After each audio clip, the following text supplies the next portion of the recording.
We often have an idea of what we want to bring into our life, have a vision of who we want to be, have a desire. But the biggest thing that's blocking us from stepping into that truth is the belief.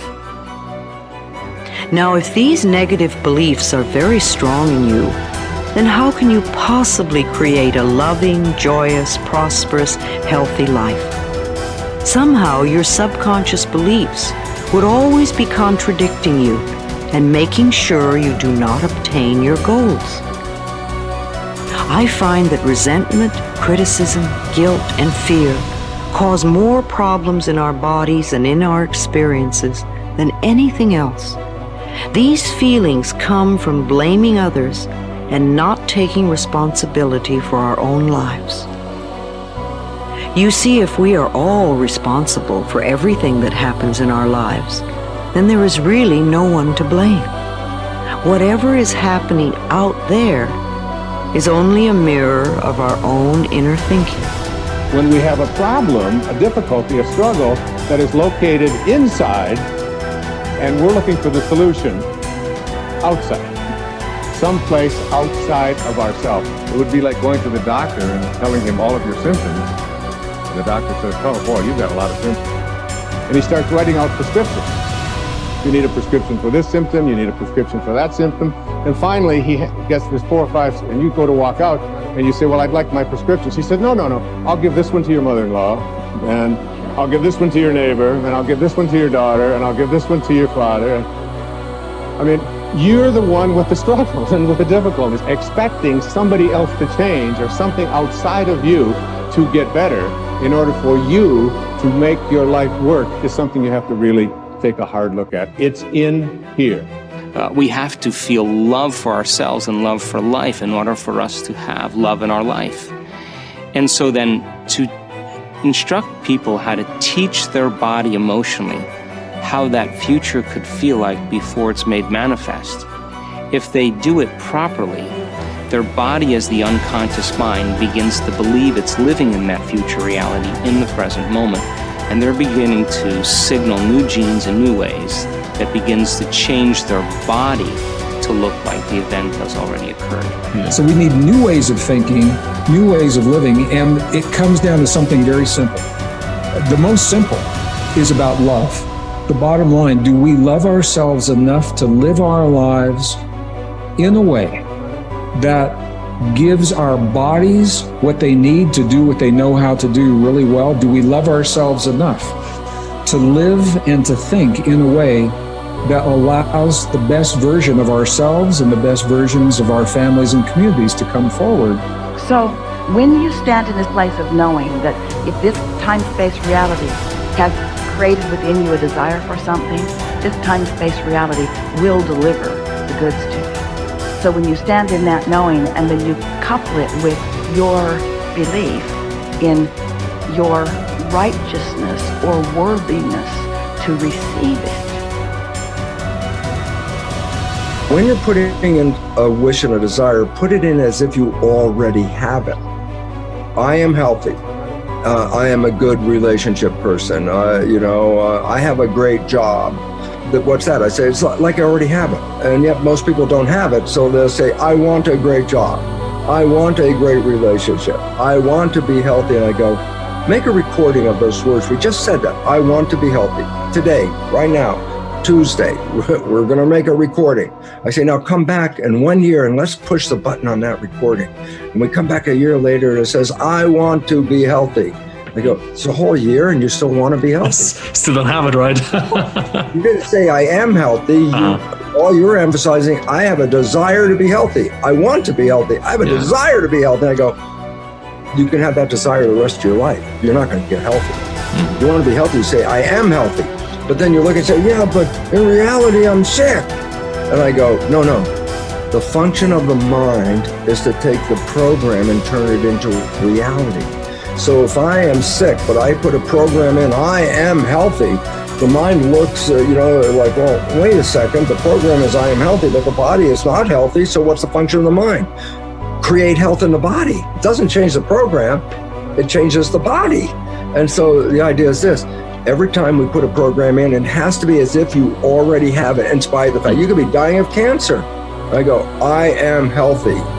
It sounds kind of weird. And I go, don't worry about it. Just put it on I am healthy, because once it is a program, the function of the mind is to manifest it as reality. Mm-hmm. That's the part.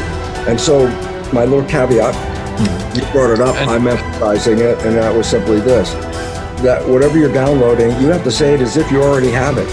Because if you put a future tense on it, I will, I want, I say, if you record that, that means you will always want to have it. I will do this. You won't get there. So I just wanted to bring that in, because if we're making a program, then you must make sure it says as if you already have it, in spite of the fact you don't. Top people look for the good in every situation. They know that it is always there.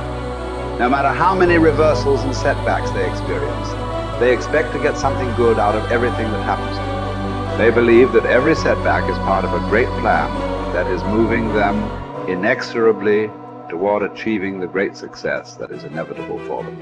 If your beliefs are positive enough, you will seek the valuable lesson in every setback or difficulty. You will confidently believe that there are many things that you have to learn on the road to achieving and keeping your ultimate success. You therefore look upon every problem as a learning experience. Napoleon Hill wrote, "Within every difficulty or obstacle, there is the seed of an equal or greater advantage or benefit." With this kind of an attitude, you benefit from everything that happens to you, positive or negative, as you move upward and onward toward achieving your major definite purpose. There is a law of reversibility in psychology and metaphysics that says you are more likely to act yourself into feeling a particular way than you are to feel yourself into acting. What this means is that when you start off, you may not feel like the great success that you desire to be.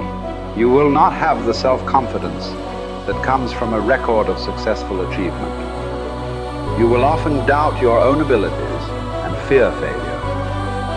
You will feel that you are not good enough, at least not yet.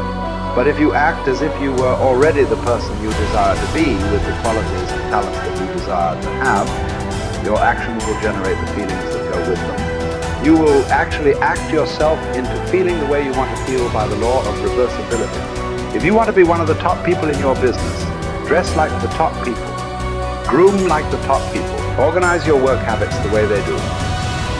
Pick the most successful people in your field and use them as your role model. If possible, go to them and ask them for advice on how to get ahead more rapidly. And whatever advice they give you, follow it immediately. Take action. When you start to walk, talk, dress, and behave like the top people, you soon begin to feel like the top people. You will treat other people like the top people do. You will work the way the top people work. You will start to get the results that the top people get. In no time at all, you will be one of the top people yourself.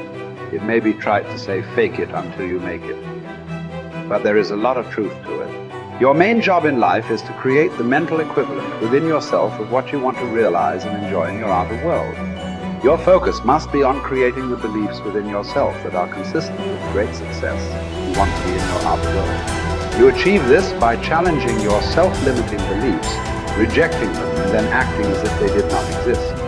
You reinforce the development of new life, enhancing beliefs by increasing your knowledge and skills in your field to the point where you feel equal to any demand or challenge. You accelerate the development of new, positive beliefs by setting bigger and more exciting goals in every area. Finally, you act continually as if you were already the person that you desire to be.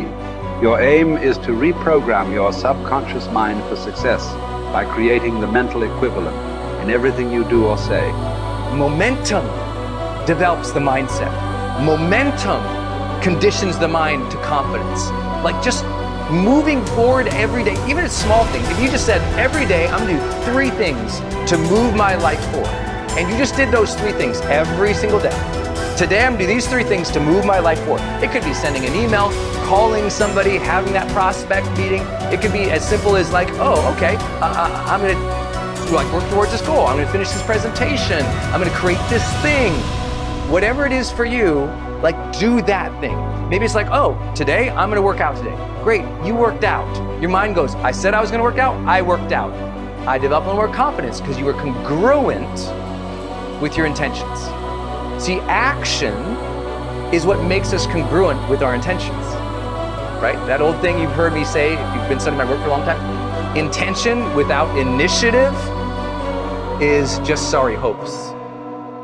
It really is. Intention without initiative is just sorry hope. You have to apply yourself again.